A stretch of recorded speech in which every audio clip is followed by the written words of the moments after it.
Hello Christopher, my name is Caitlin Earl and today I'll be reflecting on the quality assurance process in mathematics. The Guide for Quality Assurance of Teacher Judgments entails a four-step process to achieve the goal of providing fair, consistent and defensible judgment of achievement for all students. Establishing expectations describes teachers ensuring they have a clear comprehension of the purpose of this process and the specific expectations which support effective engagement, such as professionalism.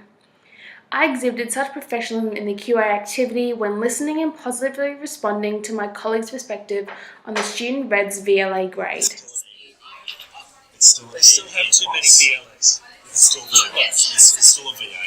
That's a really good explanation. On prac, the same professionalism was evident in faculty meetings as the QA activity. One explicit difference included the HOD opening the meeting with clear expectations on professional communication and thinking.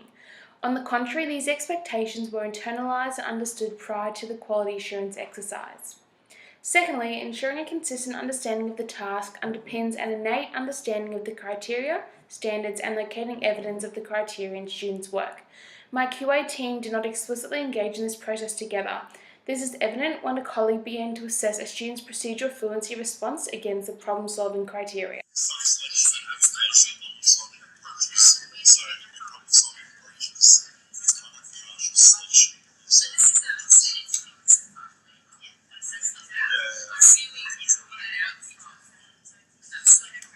Skill K and QA activity required colleagues to engage in this process together.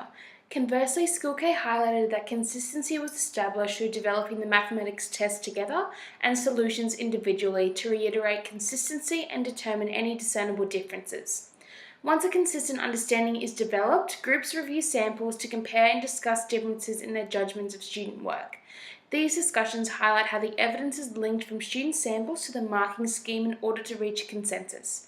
I briefly highlighted a defensible position for student Green's response of question 2B against the criteria. It's hard to say, There but would be some they haven't done it. More examples like it's definitely not satisfactory. to find solutions. It's probably leaning more on a deep dive, sort of. I wouldn't Give it a more. I wouldn't see it all because they did not find these solutions. Yeah. Because Moderation at Skill K would require an A, B, C and D sample from each teacher, which would be cross-marked in small groups to ensure a defensible standard for each grade.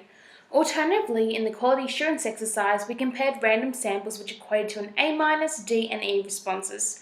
Our activity group were able to then professionally reach a consensus together compared to Skill K's Math HOD, who would resolve any discrepancies. The final task of the guide is to reflect and use feedback from the quality assurance process to feed forward any actionable improvements. Engaging with the math sample assessment, there were multiple opportunities for feedback to be utilised to improve the assessment item, evident in Student Blue's incorrect response to a poorly worded question. There's nothing wrong with that. They did the question, but it wasn't what we were after in that question. But when reviewing this assessment, obviously that would be something that the evidence across the student is how they would have done it. So that's they need to be explicitly using the I reflected on the assessment task design and what improvement is needed to provide students with an opportunity to succeed in the task. Due to the prac placement, I was informed that a feedback unit document was created during the reflective process to identify any necessary changes to the unit once summative assessment was completed.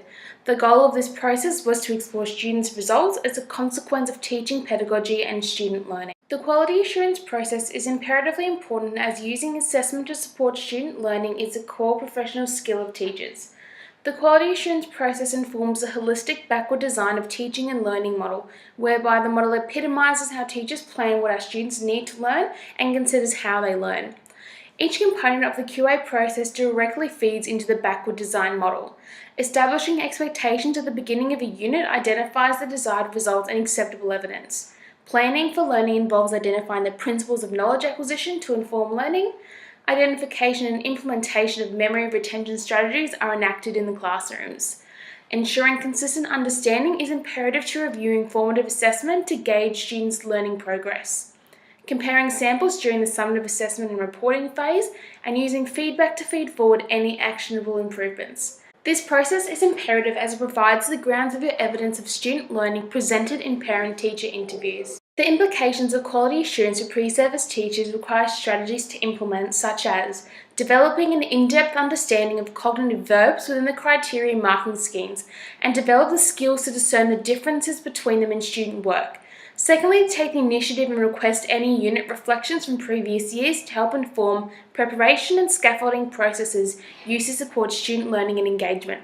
And lastly, to evolve pedagogy to idealise students using a strengths-based model by positively identifying student knowledge and providing support tools and strategies to build on their learning. By drawing these connections from the unit, pre-service teachers will become more effective as they begin to see the learning process through the eyes of the students. Thank you.